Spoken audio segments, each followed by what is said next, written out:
First of all, I would like to thank all of you for your beautiful comments and your appreciation for my work.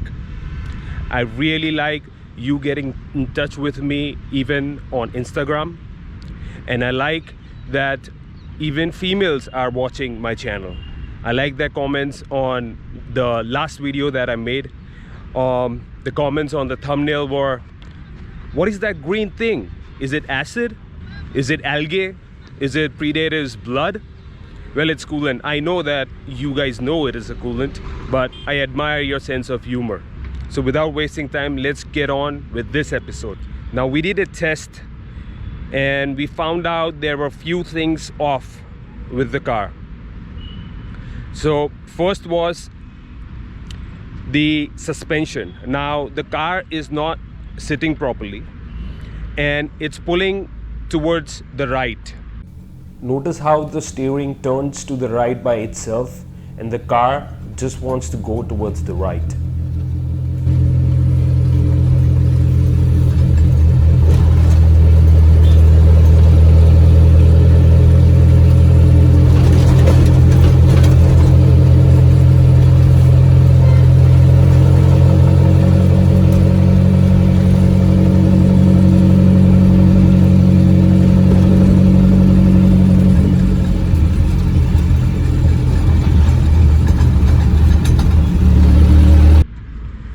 I'll explain you what was the issue.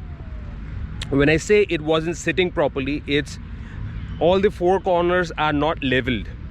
So there, because the car is old, the suspension, the spring is compressing more on one side, it's harder on another side. So our four corners are not even.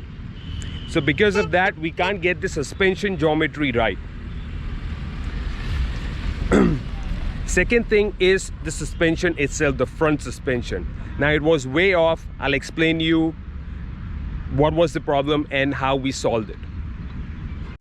So we brought the car to the alignment station to find out why it was behaving like this. Right now we are not doing anything about the springs, about the uneven springs. We'll deal with that later. So this is what we found out. Let's break this down. The reason why the car was pulling towards the right is because the camber angles were way off. Camber is the angle made between the wheel and a vertical line passing through the wheel when viewed from the front or from the rear of the car. A neutral or a zero camber would look something like this, but in our case it was something like this. The front right had a positive camber while the front left had a negative camber. And that's why the car was pulling towards the right. We fixed this issue by adding spacers to the lower arm on the right, which pushed the bottom of the wheel out, while on the left we removed spacers so that the bottom of the wheel was pulled inside, making both the wheels leveled and almost neutral camber. After fixing the camber angles, the car wasn't fighting anymore and it was much pleasurable to drive.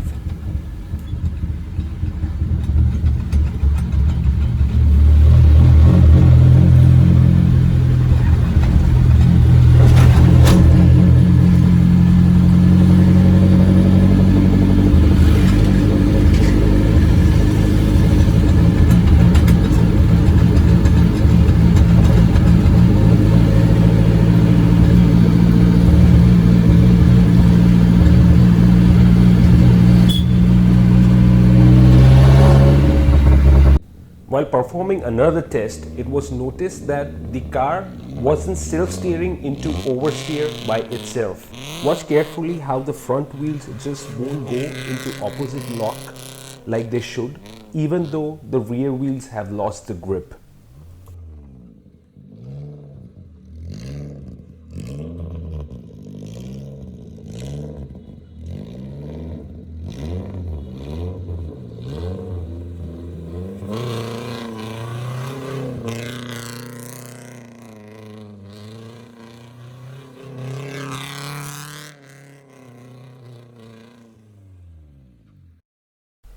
The car was understeering while it should be in an oversteer, even though the rear wheels have lost the grip completely.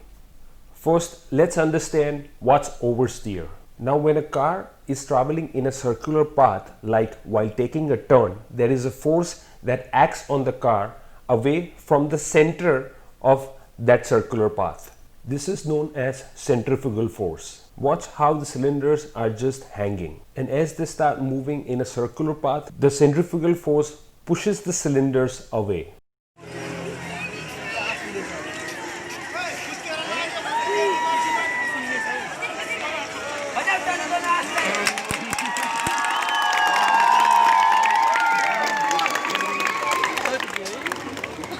That's the exact force experienced by the car. But when we try to break the traction of the rear wheels by using the handbrake or by overspinning the wheels, there isn't enough grip in the tires or that man's hair to keep the car in place. That's why the centrifugal force makes the car go whee!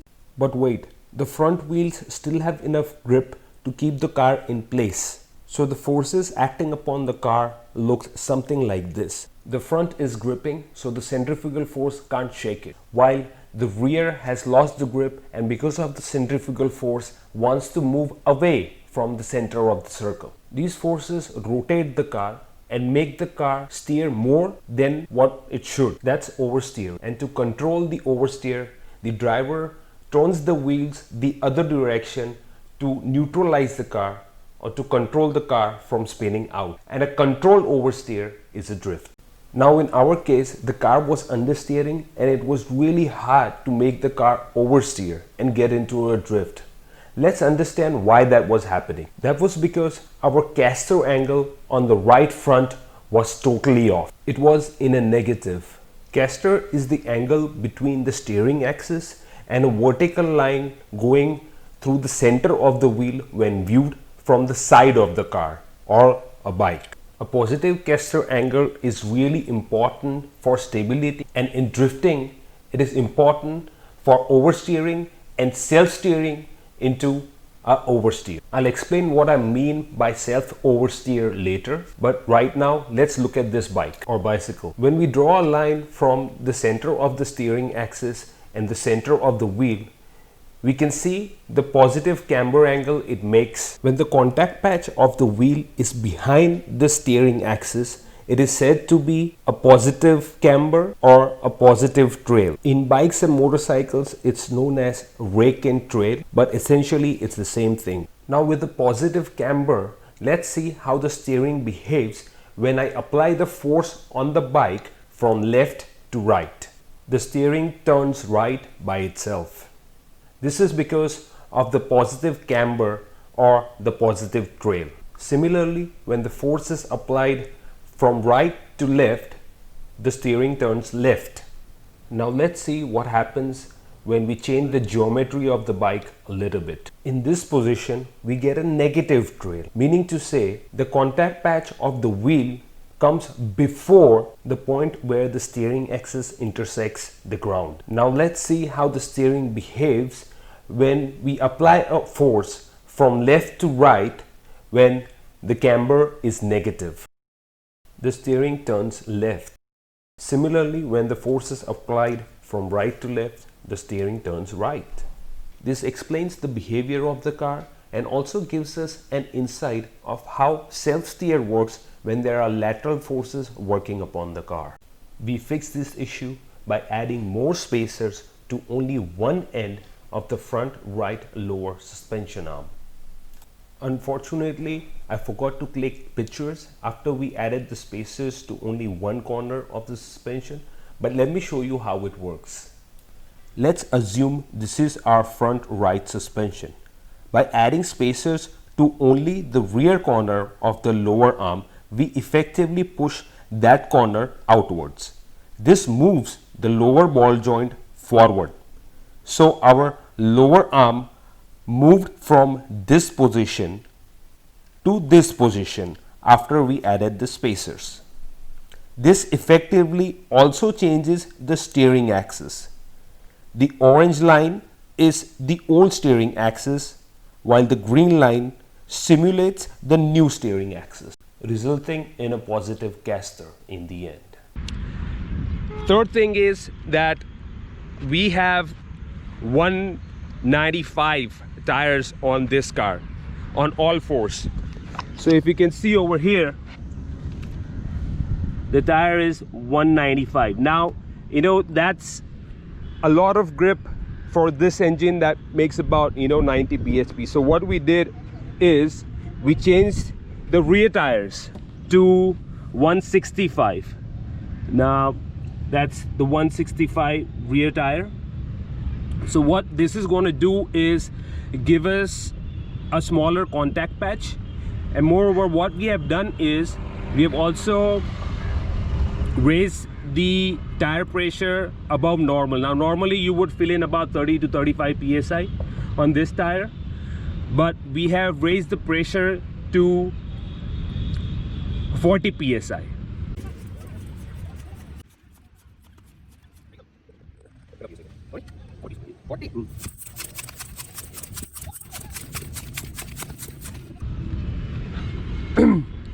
So what that's going to do is it's going to create even a smaller contact patch, and that's going to make it easier for us to drift. And I'm extremely sorry for the glasses, it's really sunny out here. So let's get on with it.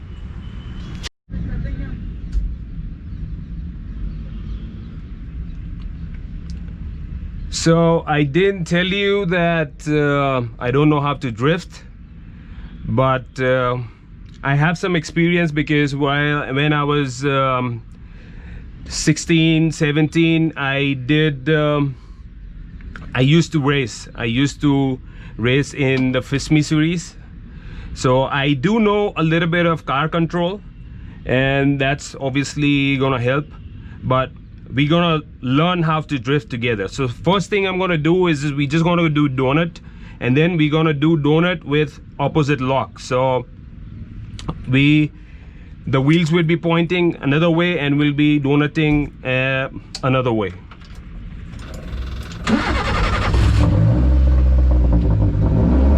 So first thing we're doing is just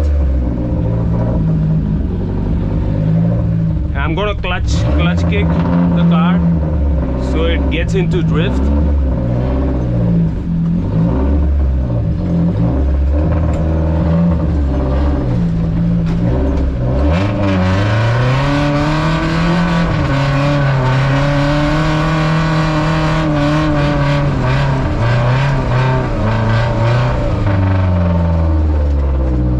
Oh my God, it's creating a lot of dust. But it does counter steer, which is a good thing. We're not yet using the handbrake. We're just going to do everything on throttle. We're going to modulate the throttle and the we're going to modulate the throttle and the steering. So we did small donuts with while the car was going left. Now we're gonna do right-hand donuts.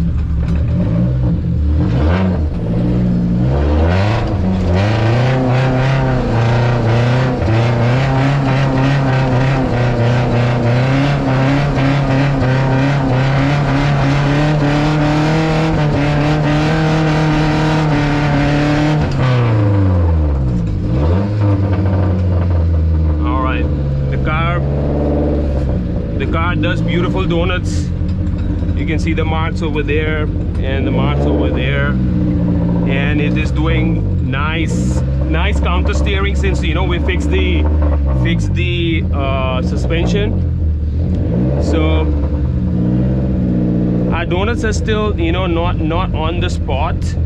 It's not happening. As you can see, you know, it is everywhere. So we're gonna try to control our donuts, and something that can happen on the spot. And we're gonna try and make figure 8, but right now, you know, the ground is not big enough for figure 8. Like, it is big enough, but we don't have a spot where we can do it.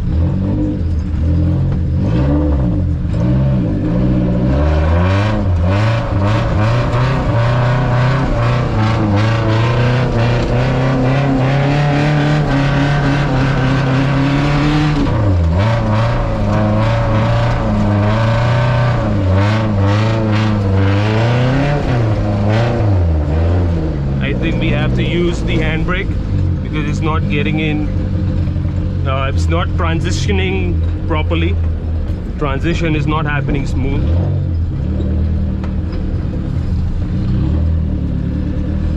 And there's a lot of sand. So anyway, we're gonna try and do it again. This time we're gonna use the handbrake.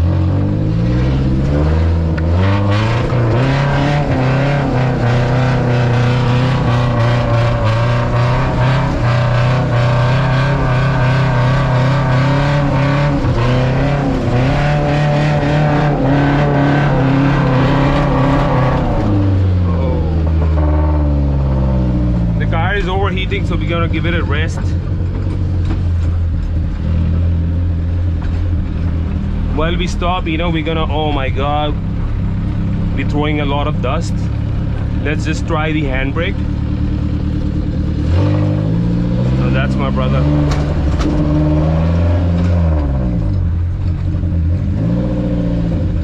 We're gonna let the car cool down a little bit. It's getting hot.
2 sessions on this day. When the car overheated in the first session, we stopped to analyze the issue. Because of some reason, the fan relays weren't turning on when the temperature sensors gave the signal. So we bypassed the temperature sensor for the second session. This meant the fans would be on regardless of the temperature. This did drop the temperature but brought another issue. Because the fans were constantly on, it drew a lot of current from the batteries. This made the ignition spark weaker and the car started stalling. We will fix this issue later. The car's handling is much better now. It did some nice drift and did some nice donuts, but because the ground wasn't even and didn't have even surface everywhere, the grip wasn't constant everywhere. On grass and hard surface, it would drift nicely, while on sandy and bumpy surface, it would be slow and unpredictable. So next time we will look for a ground with a better surface, since there are no skid pads or racetracks in the town where I live. It's only right, baby. Yeah, why you mad? I got a bag, bro. Name hot in these streets, no Tabasco. But I'm so stuck, that's a fact, yo. And if you think I'm frontin', you can run it back, yo. Go and run it back. You know that I run it. Everything you wanna do, I already done it. And I got your little boo telling me she love me. I got this one, that one. Damn, it's gonna be a long night. Yeah.